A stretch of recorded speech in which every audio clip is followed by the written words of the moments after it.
Hi everyone, my name's Dave Pilbeam. I am Head of Property Strategy, Programme and Technical Innovation in the Sainsbury's property team.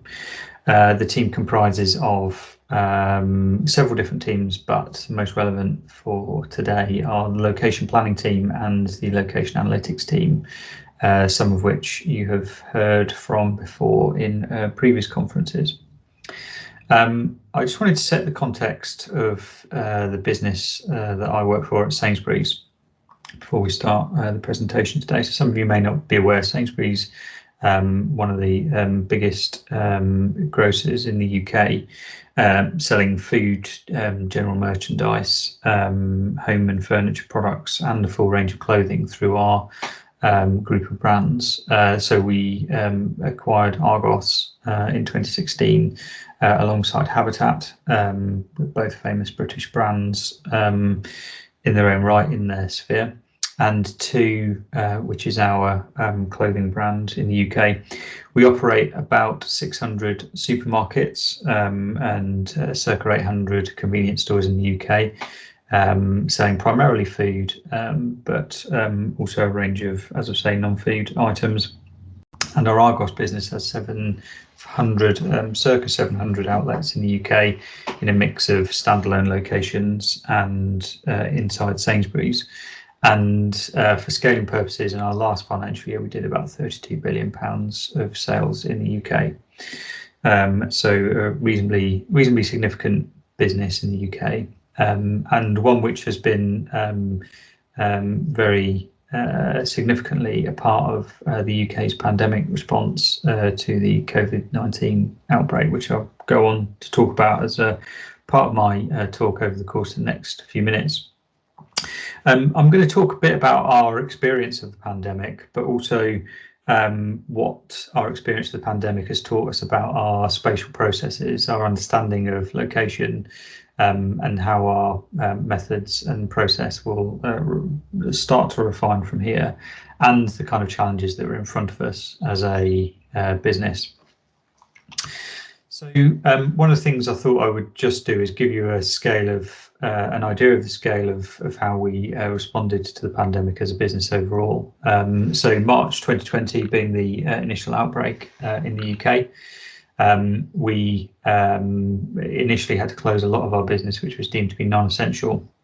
So that was things like our cafes, counters, and our standalone Argos stores.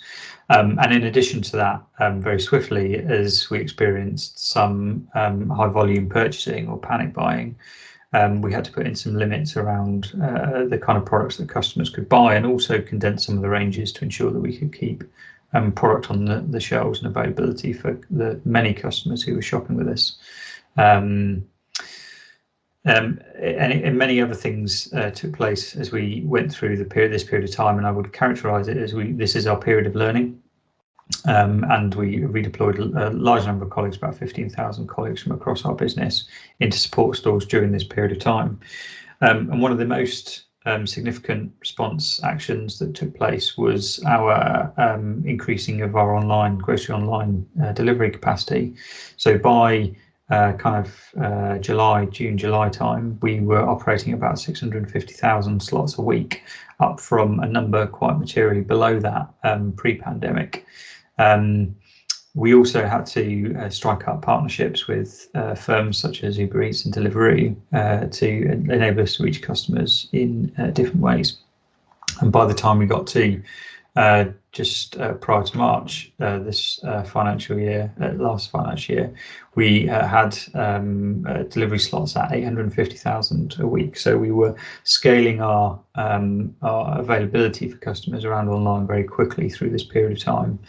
And in addition to that, we clocked up over 50 million Smart Shop transactions. I'll talk a bit more about what a Smart Shop is and how it relates to our digital footprint shortly. But as I said, I would characterise this very much as the first 6 months of our pandemic response being a question of learning and responding, and then the second bit being much more about serving customers safely and building capacity through our business such that we can operate effectively during this period of time. many colleagues put a great deal of blood, sweat and tears into supporting the business through this period of time and delighting customers.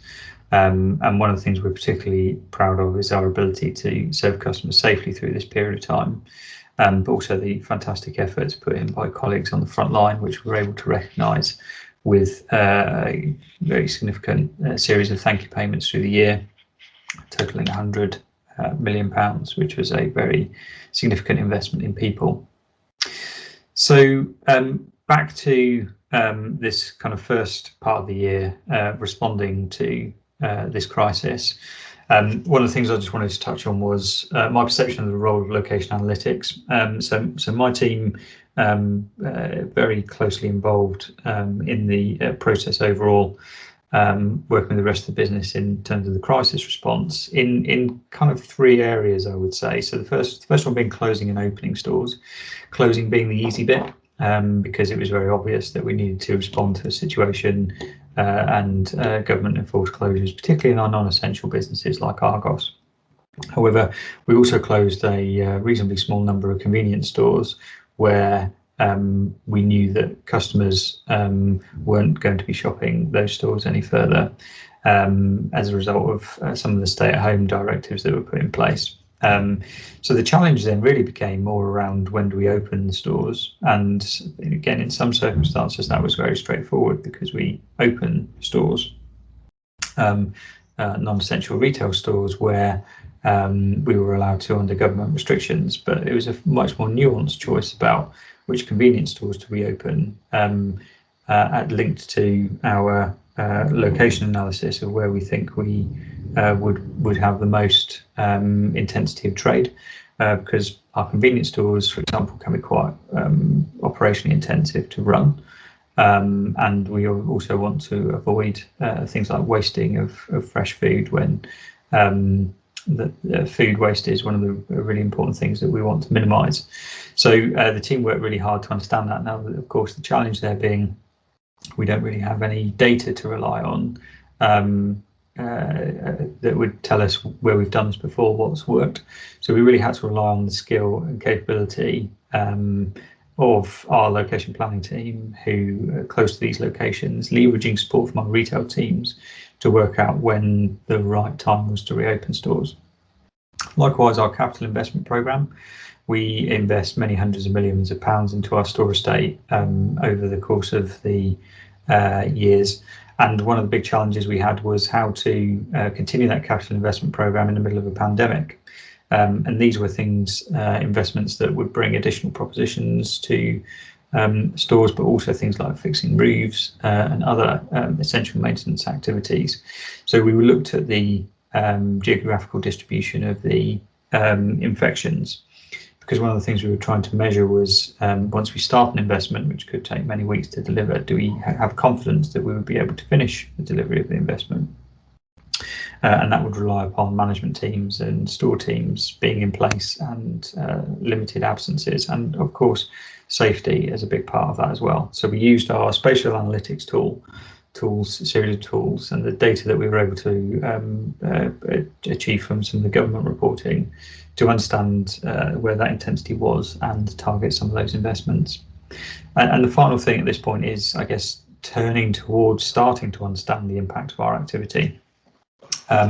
Because we, as I say, have been very much in response mode, but things like which are the stores where there are the biggest queues, why do we think there are the biggest queues, what's attracting customers to Sainsbury's in those locations, is it the quality of response from competitors or is it something else about the location?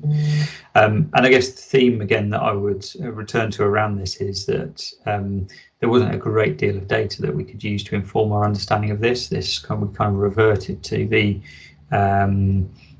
skill and capability and the experience of the team around us at this point, which was incredibly important to us.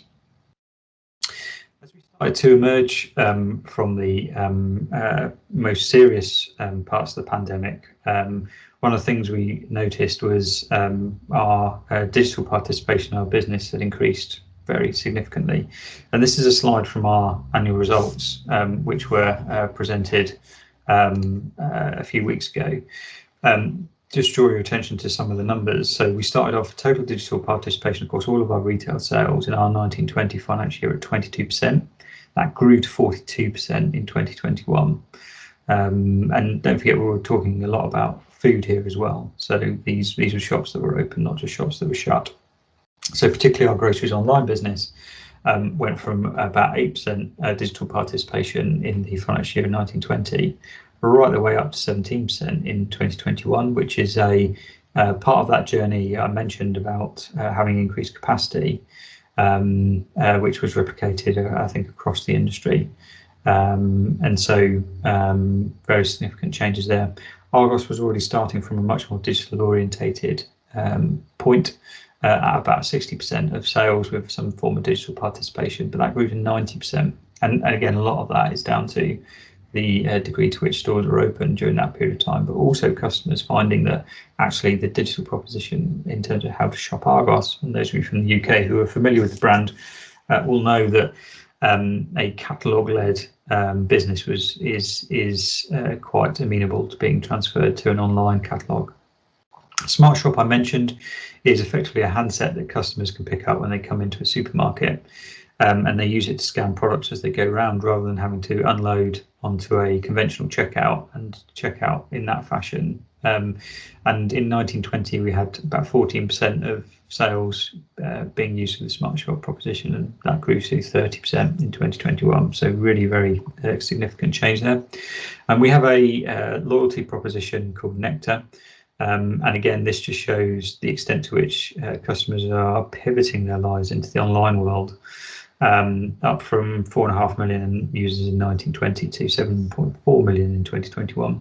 So the reason I'm showing you these numbers is in a discussion about Spatial is because online has become a much bigger part of our business through this pandemic period, and it has really big impact for our spatial planning and our spatial teams. And because this was really part of the realization as we started to think about what happened and what it implies for the future, is that really our process and methodology is very much part of a kind of a school of thought that looks at what has happened and tries to map what has happened to the future. And increasingly we find that that is not something that cuts the mustard in the world going forward. So just kind of three themes really there to talk about, which is so the first being national versus local. So quite a lot of the statistics that I've talked to so far have been national statistics. When we were looking at what pandemic patterns we can see, we find that actually there's quite a lot of variation on a national and local basis. And so and not necessarily things that we would anticipate. So understanding the locality of how customers want to shop going forward, I think is going to become increasingly important. And as the data gets better and better, we look at a range of products and a range of different ways of understanding locations. As the data gets better, what we seem to understand is that previously we were kind of happy with mass generalizations around the flow of people around a catchment and who shopped where.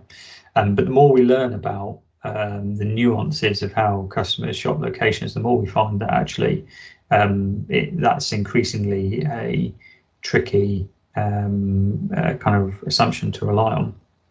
And so going forward, our analytics has got to be much more focused on the local. Yes, disaggregate the national, but how do some of the more local factors affect trading performance? And then that kind of takes me to the second point, which is in-person versus online. We increasingly find ourselves in a situation where we are making an investment case for a store, and we are trying to forecast the sales, and we are saying to ourselves, okay, so what sales are going to go out the front door in the form of customers coming into the shop, buying something, packing it, paying for it and leaving, versus which are the sales that are going to go out the back door. That same customer perhaps having a groceries online order, which is being picked in the store and delivered to their house. And that becomes acutely important where we're talking about refits or very significant capital investments, because we can't afford to double count because we overstate the benefits, and each of those channels has different profitability profiles. And so making sure we get the sales number right is really important, but increasingly hard. And I think it comes back to the same theme that our process and methodology up to now has been analog based, and using tools like gravity models as a way to influence those numbers. But increasingly, if ever it was really true, the past is not really a very good guide to the future. And so we're sitting around asking ourselves this final question: what does our data show us, and how do we get more dynamic or real time in that data? Because the reality of it is, a lot of the data that we're looking at, even though it's current, we think it's current, it's actually reasonably representative of a period of time ago rather than right now. Always going to be a challenge, but I think is going to lead us into a world where we are much more focused on the predictive analytics rather than kind of analog based analytics. And so looking forward, I think that leaves us with some really quite significant spatial challenges. As I've said really a few times now, the past is not really a good guide to the future. And I know pandemic is a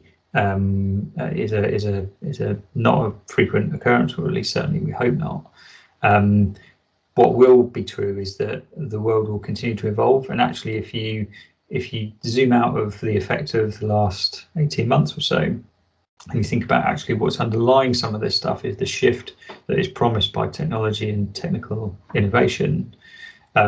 We've got some really quite serious and interesting challenges ahead of us, and we've got to find a way to move our analytical processes along with it. And so some concepts that we've been exploring and thinking about, things like agent-based modelling. Do you have to go to the point where you are modelling scenarios and modelling situations from the individual up?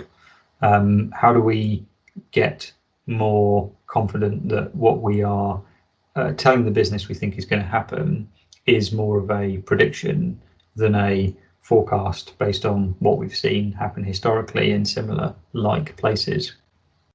All of which is a very significant logical and analytical challenge, and relies upon some really very heavy skills from individuals from a data science background, and again really emphasises, I think, why this union of data science and spatial capability is and should be really very heavily sought after.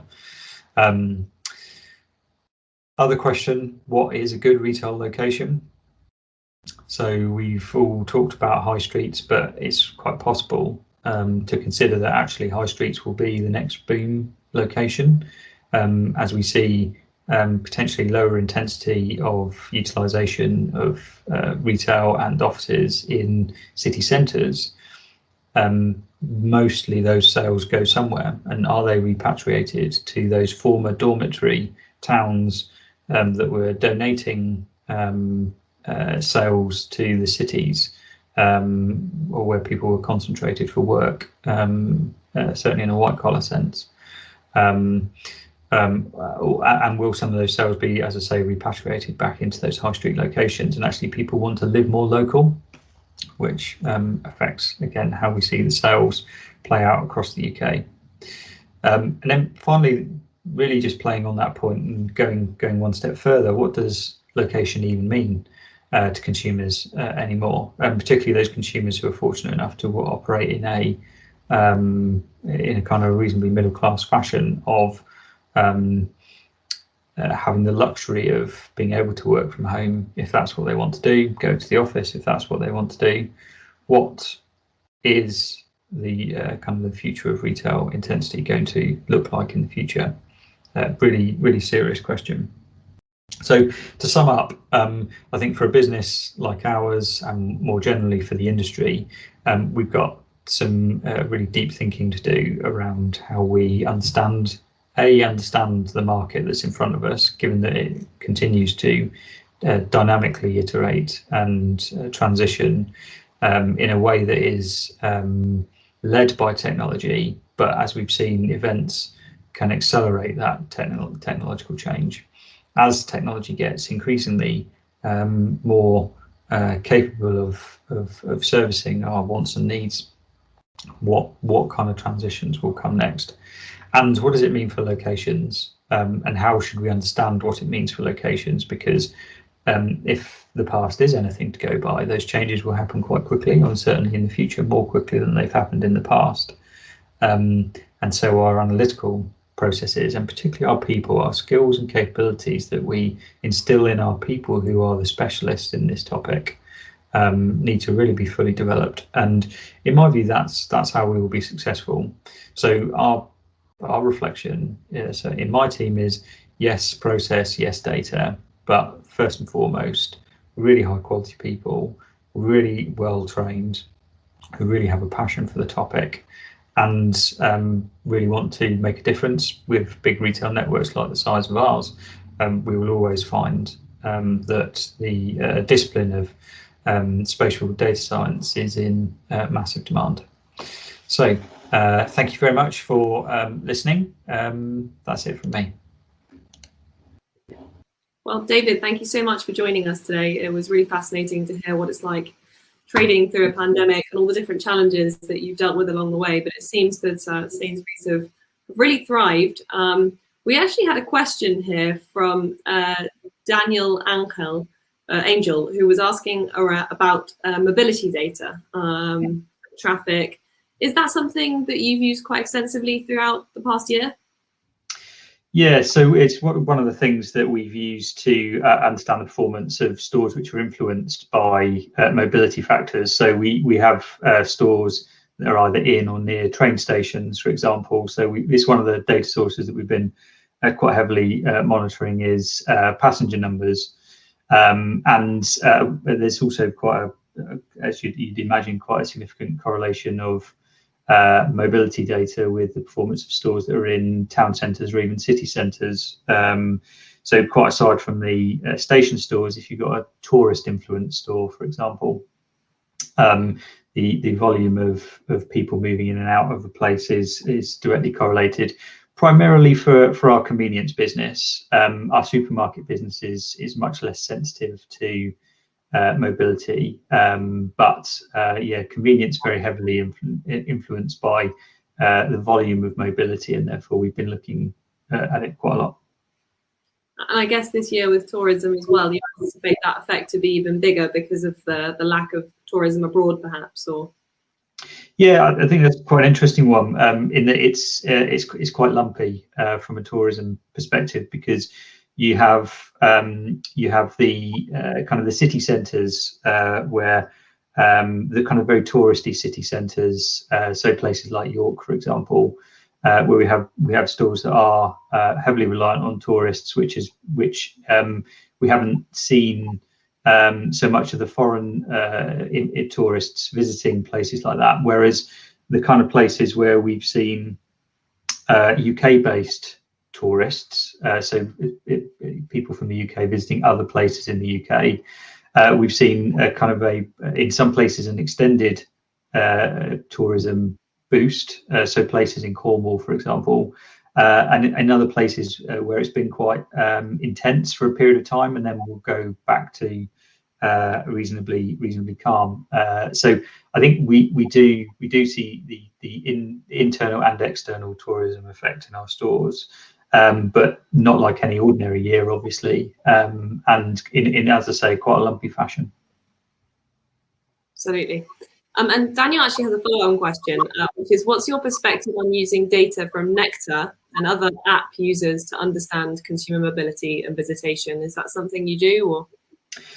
Yeah, so as it might have been apparent from the conversation, from our perspective, understanding where our customers are, where they're spending time, and where else they're spending time is quite important to our understanding of how their individual wallets is dispersed through a catchment. So one of the things we are able to do through the Nectar app, for example, is look at how consumers are spending in the Sainsbury's business, but we also have a range of data sources that we leverage, particularly some card payment data, which allows us to see how consumers are spending their money outside of our business. So clearly we can't, match the customers together, but we make some inferences about the volume of spend in Sainsbury's and the volume of spend elsewhere, both offline and online, so that we can see how consumers are behaving around the business that they're bringing to us, the sales that they're doing in our stores. Ideally, so that we can better understand their patterns of movement, but also their needs. If we see that consumers in a certain location are matching a Sainsbury's sales mission with a discounter sales mission, for example, what does that say about what they've been able to do in the Sainsbury's? Did they go before they went to the Sainsbury's or after they went to the Sainsbury's? Were they not able to find what they wanted in the Sainsbury's, or was there some other factor at play? So we try to use some of that data to influence our understanding of how well our stores are meeting customer needs as well. Fantastic, very interesting. Thank you for the questions, Daniel. I am aware that we're rolling into the break, but there's just one more question here on the Q&A, so I'm going to sneak it in. Philip Wilkinson's asking, if you are moving away from gravity models, what do you see as the next stage of prediction or gravity model successor? Yeah, really, really interesting question, and maybe that's what I'll do my next talk on, because I think it's such a huge subject. I think, as I said, for me, the issue really is how we are able to understand different scenarios, because clearly none of us can predict the future with any great authority.